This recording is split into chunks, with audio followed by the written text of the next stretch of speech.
Tonight, a major News Channel 5 investigation raises serious questions about Tennessee's war on drugs. Among those questions, are some police agencies more concerned about making money off the drugs than stopping them? Well, at the center of this months-long investigation are laws that let officers pull you over looking for cash. And get this, they don't even have to charge you with a crime to keep your money. As News Channel 5 Chief Investigative Reporter Phil Williams discovered, those kinds of stops are now happening almost every day in Middle Tennessee. What you're about to see is how police agencies across Tennessee make money. A tractor-trailer stopped for a traffic violation leads to a search and the discovery of large blocks containing almost $200,000 cash that officers keep on the suspicion that it's drug money.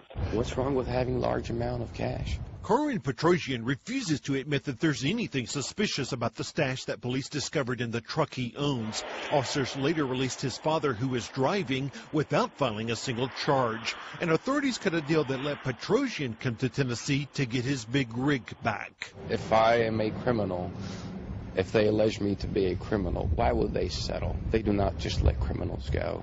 In general, it was seized because, based on our evidence and probable cause, it's illegal drug proceeds. Still, DA Kim Helper admits what makes the Petrosian case a bit unusual is the location. The traffic stop occurred here in Smith County near the Carthage exit, but the officers work for Helper's 21st Judicial District Drug Task Force out of Franklin, more than an hour away. Her officers patrol that area under a deal where they give a cut of any cash they seize to the agency that owns that stretch of road. It's a way to make money for your task force, honestly? Well, you know, when you say make money, I guess it is a way for us to continue to fund our operations. Do you have any large amounts of money, tiene mucho dinero en su truck y trailer? In fact, Interstate 40 has become a major profit center for Tennessee law enforcement, with officers stopping and often searching out-of-state vehicles. Is it okay that they... It's okay. It's because of a state law that lets them seize money, like the cash shown in these police photos, simply based on the suspicion that it's linked to drug trafficking. If an owner does not take legal action to get the money back, the agency gets to keep it all. I mean, this is really highway shakedowns coming to the U.S. Last year, a conservative-leaning group, the Institute for Justice, issued this report, Policing for Profit, that gave Tennessee a D- for civil forfeiture laws that make it all possible. Under civil forfeiture, you give law enforcement a direct and perverse incentive to go out and try to take as much property from citizens as possible. What we're doing, we're taking advantage of how the laws are, to use the money to be able to put back to fight the drugs. Dixon Police Chief Ricky Chandler heads the board for the 23rd Judicial District Drug Task Force, which has made millions off of seizures in its counties, Humphreys, Dixon, and Cheatham. Can I search your truck and trailer? Then 3 years ago, Chandler and the Dixon County Sheriff helped create a second team known as Dixon Interdiction Criminal Enforcement, or DICE, to work the exact same stretches of interstate. So everything's paid through seizures and fines. So if these officers out on the interstate don't come up with cash, then they might lose their jobs. Well, it's a possibility, yes.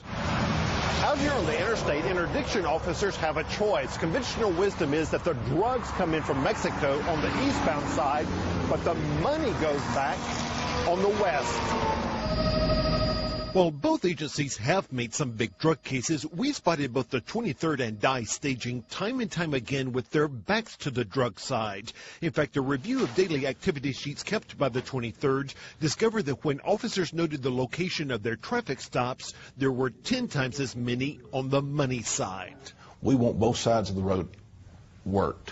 It looks like that they're not concerned about stopping the drugs, that they just want the money. That's what it looks like. Is that the case? And that shouldn't be the case, but that's what it looks like. It shows that the police are really focusing not on trying to get the drugs, not on trying to enforce the drug laws and stop that flow throughout the country. They're focused on getting the money. It ain't in the seat. And it can lead to turf wars. After DICE got this $1 million seizure last fall, a DICE officer suddenly found himself being blocked in by a unit from the 23rd. Within minutes, 5 units from the 23rd are lined up in a show of force. Then there's this 2008 video where a unit from the 23rd cuts in front of a DICE unit on a stop, prompting this heated exchange. Leave me the alone. Let me tell you something, punk. You ever come up me and try to wreck me out again, it'll be your last time, you understand? And that's ridiculous for that to happen. You've got two agencies fighting to stop the same cars. Competition can be a good thing as long as you don't violate any person's rights. But they're competing for the money that they can take off of drivers. Well, they're competing to do their job. Tiene mucho dinero en su choca. It's a job that critics say has lost its way. Law enforcement is supposed to be about getting the bad guys. It's not supposed to be about making money. Now, law enforcement authorities say their goal is to hit the drug traffickers in the pocketbook, which undoubtedly they have. But some people have hired lawyers after their cash was taken, and sometimes after months and months of litigation, judges have ruled that the money really never had anything to do with drug dealing at all. Kristen. You know, Phil, I'm sure a lot of people are surprised by two things. One, that officers can pull you over looking for cash. Right. But then two, that they could take your money even though you're not charged with anything. And get this, it happens all the time, even when drivers might actually be involved in drug trafficking. Tomorrow night, we've got some incredible police video that you've got to see. In it, an officer tells a suspected drug courier that he can walk if he coughs up his cash. Here's a sneak peek. Hey, I'm not asking you if you have knowledge about it, and I won't ask you if you have knowledge about it. You understand me? All I'm asking you is, where's the money? Now, this is video that's going to cause a lot of talk and a lot of debate. I am sure it will, Phil. All right, thanks a lot. As Phil mentioned, we've got much more online, including documents from the investigation on newschannel5.com. And also, do keep in mind, he's got more of his investigation on the way. As he mentioned, our highway shakedown's coming to Tennessee. That's tomorrow at 10.